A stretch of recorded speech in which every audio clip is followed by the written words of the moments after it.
بص يا سيدي، هتصور فيديوهات لان 90% من مستخدمين السوشيال ميديا دلوقتي بينجذبوا اكتر ان هم يتفرجوا على فيديوز من اي وسيله تانية.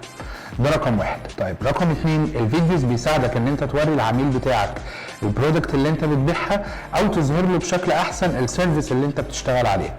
مين هو بقى اللي بيحتاج فيديوز؟ اي حد عنده بيزنس ممكن يحتاج ان هو يصور فيديوز، سواء كان دكتور، حد عنده مطعم، كافيه، عنده براند ملابس، واي نوع تاني من انواع البيزنس. سواء الفيديو ده انت هتطلع فيه تتكلم عن البيزنس بتاعك او هتعرض فيه البرودكت بتاعك.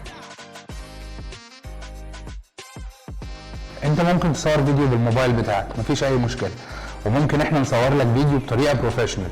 طب هو ايه الفرق بين الاثنين؟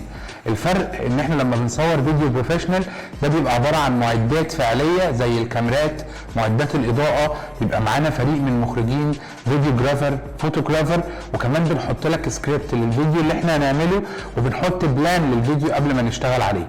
ده رقم واحد. رقم اتنين، بيبقى الكواليتي بتاع الفيديو بتاعك اعلى، فكل ما كان كواليتي الفيديو اعلى كل ده بيبقى احسن ليك لو انت بتعمل سبونسر على اي بلاتفورم في السوشيال ميديا، او عموما انه بيكون مريح لعين اللي بيتفرج على الفيديو ده وبيجذبه ان هو يتفرج على الفيديو بالكامل.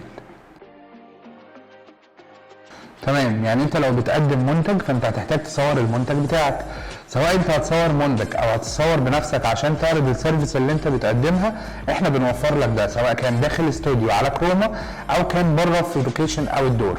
ده بالنسبه لتصوير الفيديوهات او المنتجات. لو انت محتاج موديلز مثلا، لو عندك براند ملابس، احنا بنوفر لك ده فعلا، بنقدر نوفر لك موديلز بروفيشنال يصور معاك المنتج اللي انت بتقدمه او الاوتفيتس اللي انت بتشتغل عليها. طب ايه كمان نقدر نقدمه لك في موضوع الفيديوز؟ احنا نقدر نوفر لك اعلان كامل متصور سينمائي بيتعرض على شاشات تلفزيون مع فنانين معروفين جدا او بلوجر او مؤثرين عموما على السوشيال ميديا.